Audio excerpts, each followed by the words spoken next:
Hello दोस्तों, मैं आकाश दास स्वागत करता हूं आप सभी को और एक कमाल के फ्रेश वीडियो में। आज के इस वीडियो में हम लोग बात करने वाले हैं कि आपको क्या पढ़ाई करना पड़ेगा कोई भी इंजीनियरिंग एंट्रेंस एग्जाम्स के लिए। इसके लिए सालों लग जाते हैं बच्चों के पढ़ाई करने के लिए, तो वो सालों का मेहनत जो होगा आपके दिमाग में फिट हो जाना चाहिए कि स्टेप वाइज हमें क्या पढ़ना पड़ेगा। तो चलिए इस वीडियो को शुरू करते हैं।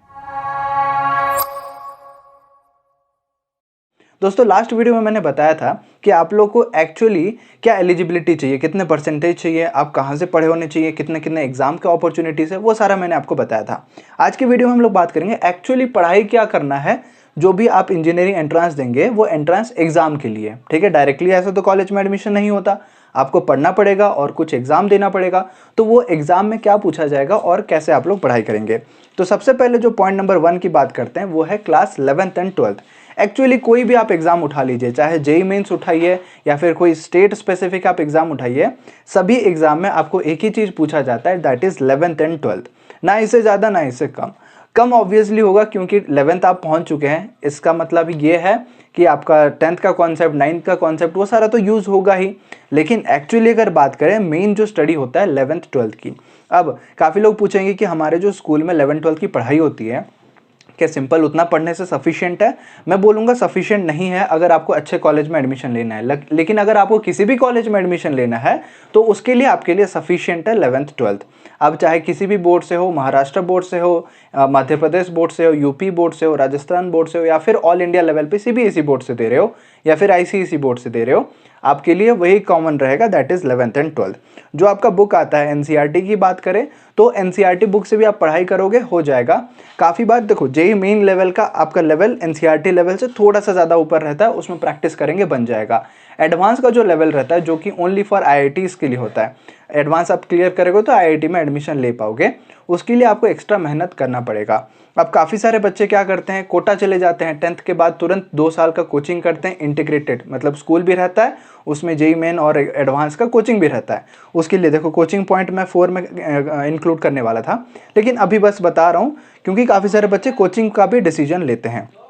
अभी हम लोग बात करते हैं कि क्या सब्जेक्ट होता है। तो आप लोग एक काम करना, मैं अभी आपको स्क्रीन पे ही दिखा देता हूँ। आप लोग सिंपल गूगल पे पहले विजिट करना, गूगल ओपन हो जाने के बाद वहाँ पे टाइप करना जेईई मेन सिलेबस या फिर जेईई सिलेबस। इतना भी टाइप करोगे ना, मेन और एडवांस कंबाइन होके अलग होके वो तो अलग से आपको मिल जाएगा डायरेक्टली, लेकिन एक इंटरैक्टिव वे में आपको जो देखने को मिल रहा है, मैथमेटिक्स, फिजिक्स और केमिस्ट्री, ये तीनों सब्जेक्ट का आपको देखने को मिल रहा है। आप जैसे जैसे एक में क्लिक करोगे, सपोज मैथमेटिक्स में क्लिक किए तो मैथमेटिक्स का सारा जो टॉपिक्स है वो सारा टॉपिक आपको देखने को मिल जाएगा। उसी तरीके से जैसे आप फिजिक्स पे क्लिक करोगे, फिजिक्स का सारा टॉपिक, फिर आप केमिस्ट्री पे क्लिक करोगे, केमिस्ट्री का सारा टॉपिक। तो ये सारे टॉपिक सबसे पहले आप एक वाइट पेपर में, या फिर पेपर मत करो, किसी नोटबुक में आप नोट करके लिख लो। अगर आपके घर पे अलाउड है, मतलब पेरेंट्स डांटेंगे नहीं या फिर घर गंदा नहीं होगा, ऐसा हो सकता है, तो आप क्या करना, जैसे मैं अपने टाइम पे किया था, कोई भी इंपॉर्टेंट फार्मूला होता था तो उसको मैं वाइट पेपर में A4 शीट में लिख के दीवार पे चिपका दिया करता था।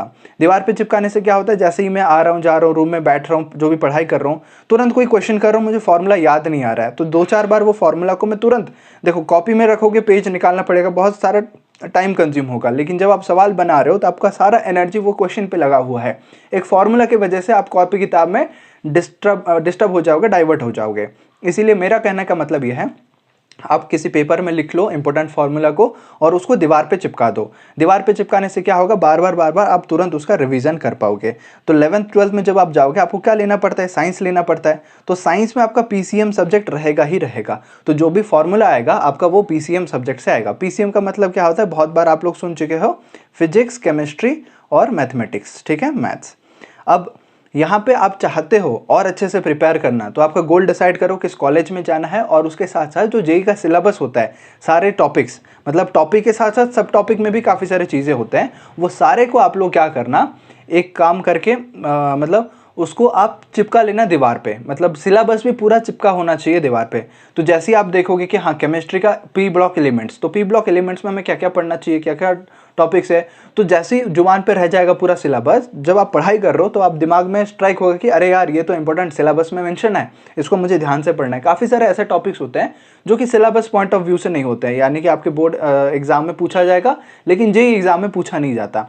तो वो टॉपिक को थोड़ा सा आप बोर्ड लेवल पे ही तैयारी कर सकते हो, जेईई लेवल, एडवांस लेवल को जाने की ज़रूरत नहीं है। अब बात करते हैं सिलेबस। सिलेबस आपका अलग अलग हो सकता है। काफ़ी बार मतलब ऐसा होता है कि जेईई मेन के लिए अलग अलग सिलेबस है, आपके स्टेट एग्जाम जो सीईटी एग्जाम के लिए अलग सिलेबस है।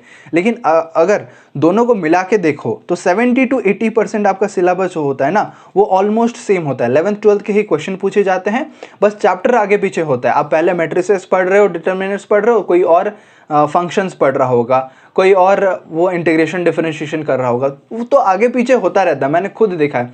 मेरा एक बहुत करीब दोस्त है जिसका बर्थडे और मेरा बर्थडे सेम है, वो आंध्रा बोर्ड से है। तो जब पढ़ाई कर रहे थे तो आंध्रा बोर्ड से था। आंध्रा पता है ना, आंध्र प्रदेश। तो आंध्र प्रदेश बोर्ड में मैंने उसका सिलेबस मंगाया कि भाई अपना सिलेबस भेजना, एक बार मैं देखता हूँ। तो मेरे जो आंध्रा के भी स्टूडेंट्स हैं वो लोग ध्यान से सुना। महाराष्ट्र की भी मैंने सिलेबस देखा हुआ है।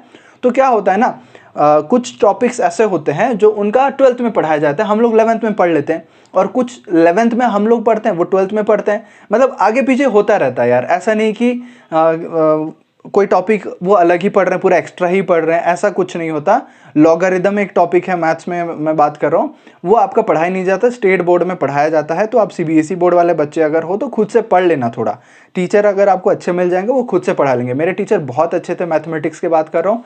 मैथमेटिक्स मेरा फेवरेट सब्जेक्ट है। काफ़ी लोगों को वीक लगता होगा, डर लगता होगा, सारा मैथमेटिक्स का डर आपके अंदर से निकालूंगा मैं, ये मेरा पर्सनल वादा है। तो आपको मैं बता रहा था कि 70 to 80% सिलेबस ओवरलैप करते हैं। अगर आप तैयारी कर रहे हो बोर्ड एग्जाम के लिए, या फिर सीबीएसई बोर्ड से हो, स्टेट बोर्ड से, और जेईई की एम करते हो, तो मैं जेईई बार बार क्यों बता रहा हूँ ना, जेईई एक कॉमन एग्जाम है जो लाखों स्टूडेंट देते हैं, 10 से 12 लाख स्टूडेंट्स हर साल देते हैं। इसीलिए अगर आप उस कैटेगरी में आते हो तो प्रिपेयर कर लेना। आप कभी भी डाइवर्ट नहीं होगे 11th 12th और जेईई का प्रिपरेशन में। काफ़ी लोग बोलते हैं कि भैया हमें तो जेईई एग्जाम में क्या होता है, एमसीक्यू होता है, बस हमें टिक करना रहता है, बोर्ड में तो इतना सारा स्टेप्स लिखना रहता है। भाई कॉन्सेप्ट कहीं दूसरे दुनिया से आते हैं नहीं ना, कॉन्सेप्ट आपके सेम होते हैं दोनों में। अगर आपको इंटीग्रेशन पूछा जा रहा है, बस कुछ शॉर्टकट ट्रिक्स टेक्निक्स होंगे जो आप जेईई में यूज़ करके राइटिंग घटा के आप तुरंत निकाल सकते हो। बस बोर्ड में आपको उसका कॉन्सेप्ट समझना पड़ेगा, क्या प्रोसेस, क्या स्टेप्स होते हैं। जब आप टेक्निक के पीछे भागोगे ना तो आपको पता चलेगा टेक्निक का असलियत क्या होता है।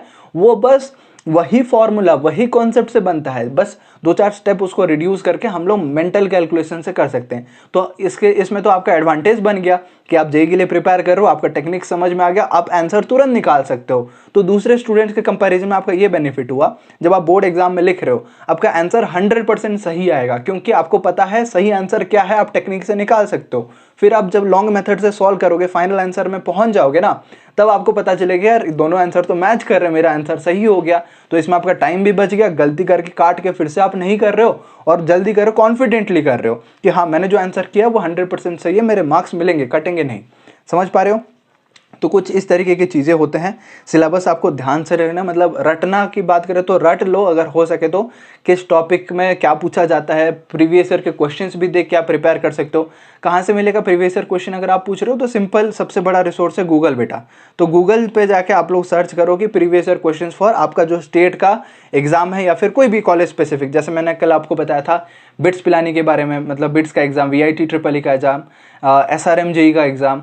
तो ये सारे एग्जाम के लिए आप लोग सर्च कर सकते हो। AP के लिए है, AP MCAT है, GUJ CET है, फिर आपका WB जेईई है। जो भी स्टेट स्पेसिफिक आपका CET होता है, जेईई होता है। उसके अलावा अगर आप नेशनल लेवल की बात करें, जेईई मेंस की बात करें, तो सभी में आपको पूछा जाएगा यही लिमिटेड क्वेश्चंस, और वो कॉन्सेप्ट आपका क्लियर रहेगा तो आप बना लोगे। थोड़ा सा आगे पीछे रहेगा, किसी में थोड़ा सा 2 कॉन्सेप्ट मिला के क्वेश्चन बन रहा होगा, किसी में डायरेक्ट क्वेश्चन पूछ रहा होगा। केमिस्ट्री की बात करें, सब्जेक्ट स्पेसिफिक बताओ, मेरा पर्सनल एक्सपीरियंस है, मेरे दोस्तों का एक्सपीरियंस है। अगर आप NCERT पढ़ाई कर लेते हो ना, क्या चीज़ आपको पढ़ाई करना है, NCERT क्या बुक होता है ना आपका, CBSE का बच्चे जो पढ़ते हैं वो NCERT बुक ही पढ़ते हैं। बाकी जो स्टेट वाले हैं, जो लोग जेईई के लिए प्रिपेयर करते हैं, वो लोग क्या करते हैं, वो लोग भी NCERT पढ़ाई करते हैं। NCERT के अलावा बाकी सारे एडवांस बुक्स भी करते हैं। जैसे फिजिक्स के लिए HC वर्मा हो गया, मैथमेटिक्स के लिए आपका RD शर्मा हो गया। RD शर्मा के अलावा भी और एक्स्ट्रा बुक्स फॉलो करते हैं। फिजिक्स के लिए फिजिक्स तो बता दिया मैंने, केमिस्ट्री के लिए ऐसा होता है। तो वैसे आप एक्स्ट्रा बुक कर सकते हो, लेकिन कोचिंग आपको आज के डेट में ना ज़रूरत है भी, नहीं भी बोल सकते। कोचिंग से क्या होता है, आपके अंदर एक सिंसियरिटी आ जाता है कि हाँ आप रेगुलर क्लास करोगे, आप रेगुलर टाइम देके पढ़ाई करोगे। वो चीज़ तो आज के डेट में आप ऑनलाइन कोर्सेज वगैरह लेके कर सकते हो। फिजिकली कोचिंग विजिट करने की ज़रूरत नहीं है। फिजिकली अगर कोचिंग विजिट करते हो, जैसे काफ़ी सारे, देखो कोचिंग की अभी बात कर रहे हैं ना, कोटा विजिट करते हैं। मेरे भी काफ़ी सारे फ्रेंड्स थे जो कोटा विजिट किए थे। मैं ड्रॉप नहीं किया हूँ, मैं डायरेक्टली एडमिशन लिया इंजीनियरिंग में। आप लोग अगर चाहते हो ड्रॉप लेना ले सकते हो, अगर आपका पेरेंट्स एग्री हैं उसमें, आप एग्री करते हो कि हाँ आप घर से दूर रह सकते हो, तब कोई दिक्कत वाली बात नहीं है। लेकिन जाने से क्या आपको मैं बता देता हूँ, पहला चीज़ है बहुत पैसा खर्च होगा, आपको वहाँ पर रेंट पर रहना पड़ेगा, कोचिंग इंस्टीट्यूट को लाखों रुपये देने पड़ेंगे और 2 साल वहाँ पर रहना पड़ेगा। तो उसका भी लाइफस्टाइल अलग है, वो आप सीखोगे हैंडल करना, स्ट्रगल करना। लेकिन अल्टीमेटली जब आप इंजीनियरिंग में ज्वाइन करोगे, वहाँ पे भी तो आपका कॉलेज आपके घर के पास तो नहीं होगा ना, वहाँ पे भी आपको जाना पड़ेगा कॉलेज। तो वहाँ पे रियल कॉलेज लाइफ आप एंजॉय करोगे, पढ़ाई भी करोगे, मस्ती मजाक भी करोगे, दोस्तों के साथ करोगे। अगर 11th-12 में आप मस्ती मजाक करके टाइम स्पेंड कर लिया, फिर आपको एक्स्ट्रा ड्रॉप ईयर लेना पड़ेगा। काफ़ी लोग जो ड्रॉपर्स बैच बोलते हैं ना, वो 11th-12 के बाद 1 साल कंप्लीटली बस पढ़ाई के लिए ब्रेक लेते हैं, ना कुछ डिग्री उनका हो रहा होता है, बस वो पढ़ाई करते हैं, पढ़ाई करते हैं, पढ़ाई करते हैं। तो वो चीज़ भी मैंने नहीं लिया ड्रॉप करने के लिए, मतलब ड्रॉप करने का मेरा प्लान नहीं था। इसीलिए मैं आप सभी को बताना चाहूँगा, अभी से अच्छे से पढ़ाई करो। और पहले से पढ़ाई करने की ज़रूरत नहीं कि हाँ 10th में हो, 9th में हो, 6th का बच्चा जेईई के लिए प्रिपरेशन कर रहा है, ऐसा नहीं है। 11th में आप शुरू करते हो तो बहुत अच्छा टाइम है। काफ़ी लोग अगर बोलते हो कि हाँ भैया 11th में बहुत सारा टाइम वेस्ट हो गया, उतना अच्छे से पढ़ाई नहीं हुआ, कि हम 12th से करेंगे तो प्रिपरेशन हो जाएगा, बिल्कुल हो जाएगा। बस आप थोड़ा सा एक्स्ट्रा पुश मारना पड़ेगा। जितना आपके पास टाइम है वो टाइम में आप 11th के भी कुछ कॉन्सेप्ट्स को क्लियर करना पड़ेगा, बिकॉज विदाउट 11th-12th करना डिफिकल्ट हो जाएगा। जो भी कॉन्सेप्ट्स अप्लाई होंगे फिजिक्स, मैथमेटिक्स और केमिस्ट्री के, सारे 11th रिलेटेड रहेंगे। 11th का एक्सटेंशन ही होता है 12th। इनडायरेक्टली बोला जाए तो 9th का एक्सटेंशन 11th होता है, 10th का एक्सटेंशन 12th होता है। बट कुछ कॉन्सेप्ट स्पेसिफिक देखा जाए तो 11th में जो आप पढ़ते हो उसी का एक्सटेंशन होता है आपका क्लास 12th में। इसीलिए 11th को अच्छे से पढ़ो। अभी अगर आप 11th में हो और 12th में गए हो और 11th वेस्ट कर चुके हो, डरो मत बिल्कुल। अच्छे से आप थोड़ा सा एक्स्ट्रा पुश मारोगे, एक्स्ट्रा टाइम दोगे, सभी चीज़। देखो सोने का टाइम आपका फिक्स रहेगा, 7 से 8 घंटे, 6 घंटे उसको कर सकते हो, कोई दिक्कत नहीं है। जो थोड़ा सा टाइम पास होता है, अभी लॉकडाउन में बैठ के बहुत सारा टाइम पास कर रहे हो, मोबाइल के लिए टाइम फिक्स कर दो कि हाँ मैं इतने टाइम से इतने टाइम ही मोबाइल यूज़ करूँगा, उससे आगे और उससे पहले मैं मोबाइल यूज़ नहीं करूँगा। जब तक मेरा काम खत्म नहीं हो जाता मोबाइल यूज़ करने की ज़रूरत ही नहीं है, क्योंकि मोबाइल आपको दिल पहुँचाएगा नहीं बिल्कुल कोई भी कॉलेज में। आपको पहुँचाएगा बस आपका मेहनत। खुद से पढ़ाई करो, खुद से मेहनत करो, तब अच्छे से आगे बढ़ोगे, कोई आपको रोक नहीं सकता, है ना। आप अपने दम पे बात कर सकते हो कि मैंने ये किया है, मैंने इतना पढ़ाई किया है। और पैसा भी अच्छा कमाओगे जब आप एक सॉफ्टवेयर इंजीनियर बन जाओगे। मैं अपना एक्सपीरियंस भी बहुत जल्दी शेयर करूंगा। आज मैंने एक कंपनी का इंटरव्यू दिया था, कैसा गया और कितने कोडिंग राउंड रहे और क्या क्या क्वेश्चन पूछा गया, सारा चीज़ मैं आप सभी से शेयर करूंगा, ठीक है। कुछ और अगर नया क्वेश्चन होता है आप लोग कमेंट सेक्शन में पूछ लीजिए, उसी से रिलेटेड मैं आपको वीडियो बना के देता हूँ। हम लोग अगले वीडियो में कुछ ऐसे इंटरेस्टिंग टॉपिक में बात कर रहे होंगे।